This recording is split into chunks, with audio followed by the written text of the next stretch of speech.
નિત્યસમ સાબિત કરવાનું છે કે કોસેના છેદમાં 1 પ્લસ સાઇન એ વત્તા 1 પ્લસ સાઇન એ છેદમાં કોસે બરાબર આ એ કેમ વર્ગ જ નથી. વર્ગ હોય તો સીધું નિત્યસમ મૂકી શકે, કાંઈ વાંધો નહીં. પહેલા ડાબી બાજુ લ્યો તો ડાબી બાજુમાં શું આપ્યું? કોસ એના છેદમાં 1 પ્લસ સાઇન એ વત્તા 1 પ્લસ સાઇન એ ના છેદમાં કોસે.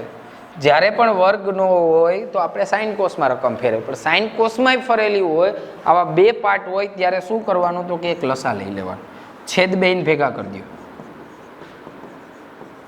ઇન્ટુ કોસે.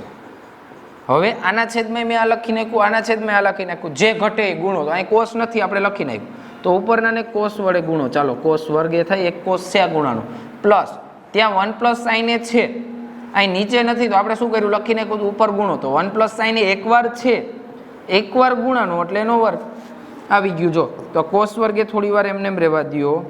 અહીંયા પેલું સૂત્ર મૂકો, 1 નો વર્ગ 1 વત્તા 2 સાઇન એ વત્તા સાઇન વર્ગે, નીચે 1 પ્લસ સાઇન એ ઇન્ટુ કોસે. અહીંયા 1 પ્લસ આ કોસ વર્ગે અને સાઇન વર્ગને હું એક ભેગું કરી દઉં.